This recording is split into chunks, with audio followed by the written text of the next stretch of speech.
클리어. 샷. 정지야. 오빠, 금석준님 2016년 14-24 Hai, apa kabar kalian? Semoga dalam keadaan sehat. Pada video kali ini saya mau membahas kelanjutan episode Dr. Lawyer episode 2 dan 3.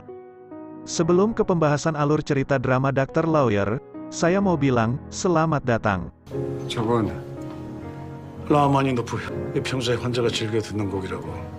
Di episode sebelumnya memperlihatkan Han Yihan seorang dokter ahli bedah jantung. Pada episode kali ini Yihan mendapat tuduhan tentang malpraktek yang ia lakukan pada Sokju.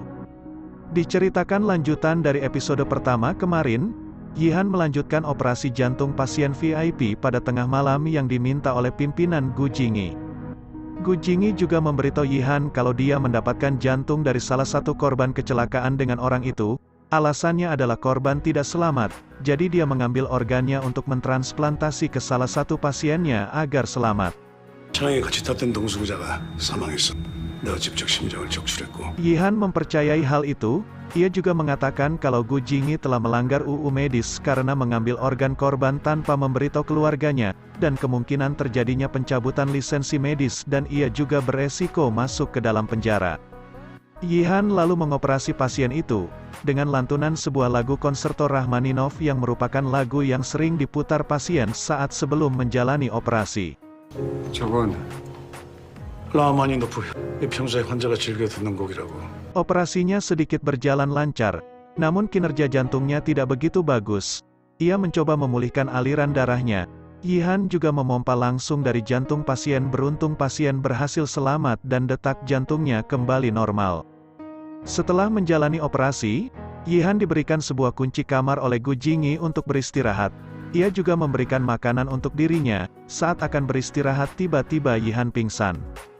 Di pagi hari Daewong menghubungi Yihan. Saat dirinya kembali sadar ia mengangkat telepon itu. Daewong memberitahu tentang kondisi Sokju yang mengalami gagal jantung. Yihan pun bergegas datang mengunjungi Sokju. Beberapa staf medis juga sudah ada di sana untuk menyelamatkannya. Namun gagal jantung yang dialami Sokju sudah lebih dari 5 menit semenjak kedatangan Daewong dan para staf di sana. Yihan berupaya menyelamatkan Sokju namun upayanya gagal dan ia juga menyatakan kematian Sokju tepat di hadapan Sokyong. 사망 선언하셔야죠. 금석준님 2016년 14-24 Kematian Sokju membuat Sokyong terpukul. Saat sedang dalam pemeriksaan ada seorang dokter menghampiri dirinya untuk meminta pendonoran organ milik Sokju.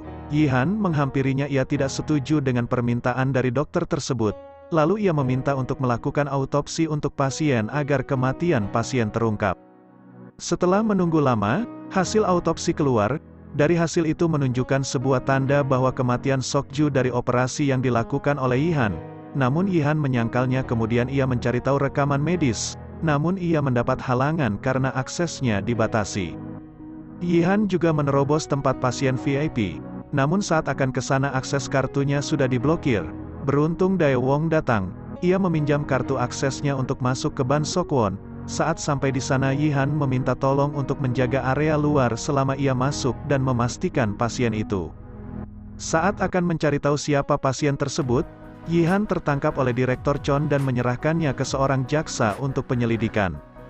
Dalam sidang, semua saksi memberikan suara dan mengakui kalau hasil autopsi yang diberikan itu adalah benar.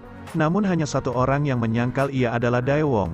Ia merupakan sahabat Yihan sejak SMA. Ia juga sangat mendukung Yihan. 네! 제 이 두 눈으로! 그럼요! 제가 한의한 선생님 손에다가 직접 Dari hasil semua suara itu, Yihan kembali lagi ke penjara. Di sana ia dikunjungi beberapa tahanan lainnya.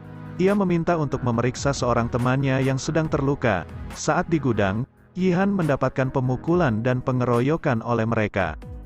Ternyata Yihan dibohongi oleh tahanan itu. Ia dipukuli hingga pingsan. Saat kembali sadar Yihan dikunjungi oleh Gu Jingyi.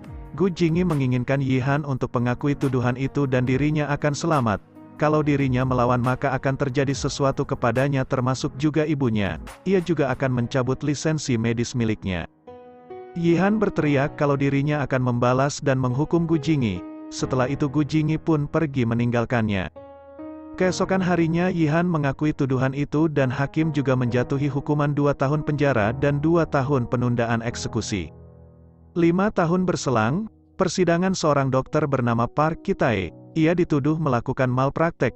Saat proses persidangan berlangsung dan hakim juga sedang menjabarkan semua yang dilakukan dirinya, tiba-tiba ia batuk-batuk dan tersungkur jatuh di depan. Seseorang mencoba melakukan penyelamatan. Ia juga mengecek kalau dirinya tidak ada detak jantung. Hakim memerintahkan untuk mengambil defibrilator. Saat sedang melakukan penyelamatan Yihan masuk, ia akan menolong dokter itu namun dirinya dicegah oleh jaksa Gem, karena dirinya bukanlah seorang dokter lagi. 한이야, 뭐 하려는 거야?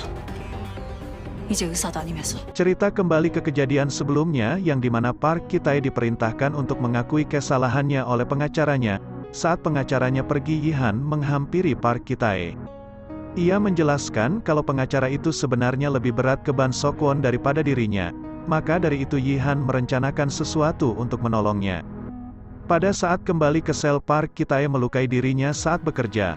Lalu ia dibawa ke pihak medis di lapas. Ia juga meminta sebuah antibiotik amoksisilin. Karena Yihan mengetahui bahwa Park Ki-tae memiliki alergi penisilin, ia akan membuatnya overdosis obat itu dan menyelamatkannya. 항생제 가다복용으로 과민성 쇼크가 오게. Saat sidang sedang berlangsung dan penyelamatan Park Ki-tae berhasil, kemudian ia dilarikan ke rumah sakit untuk penanganan selanjutnya, dan sidang juga dihentikan sementara. Yihan juga meminta kepada hakim untuk mendampingi Park Ki-tae karena alasan dirinya ingin mengganti pengacara yang sebelumnya. Lalu sidang akan diadakan lagi setelah Park Ki-tae kembali sadar. Saat di luar ruangan hakim, pengacara Park Ki-tae sebelumnya mendapatkan sebuah telepon dari Gu Jingyi. Ia juga menanyakan Yihan lalu berbicara lewat telepon dengannya. 그 약속 지키게 될 거야. Setelah semuanya selesai, Yihan kembali ke kantornya.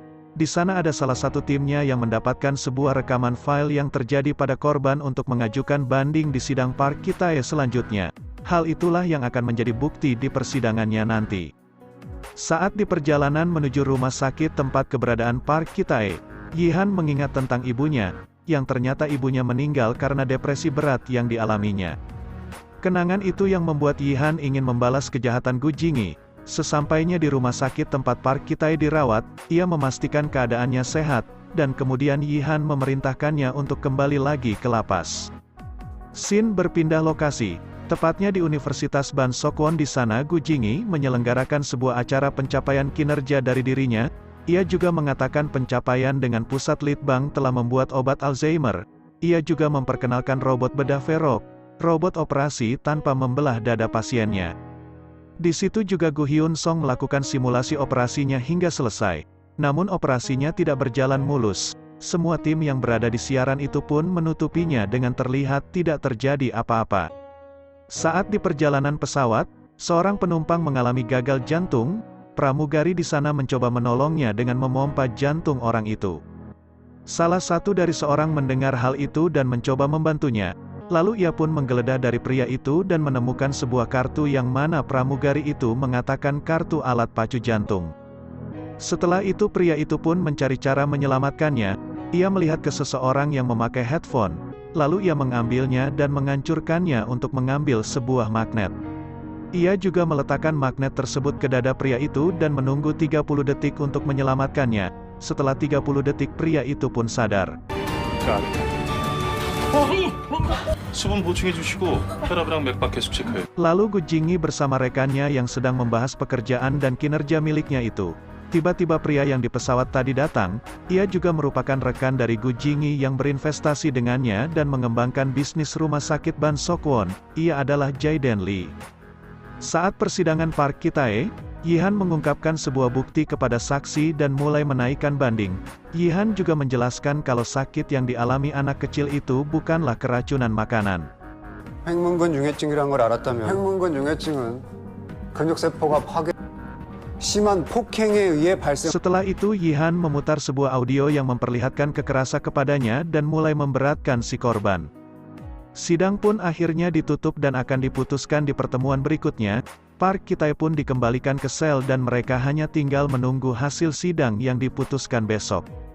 Namun saat sudah kembali ke kantornya, Yihan mendapatkan sebuah telepon dan ia juga segera pergi menuju keberadaan Park Kitae berada. Di sana ia melihat jasadnya yang tewas terbunuh. Episode 2 dan 3 pun berakhir. Terima kasih sudah mampir di video ini. Jangan lupa subscribe untuk terus mendukung channel ini berkembang. Sampai jumpa. 석주님 2016년 14시 24분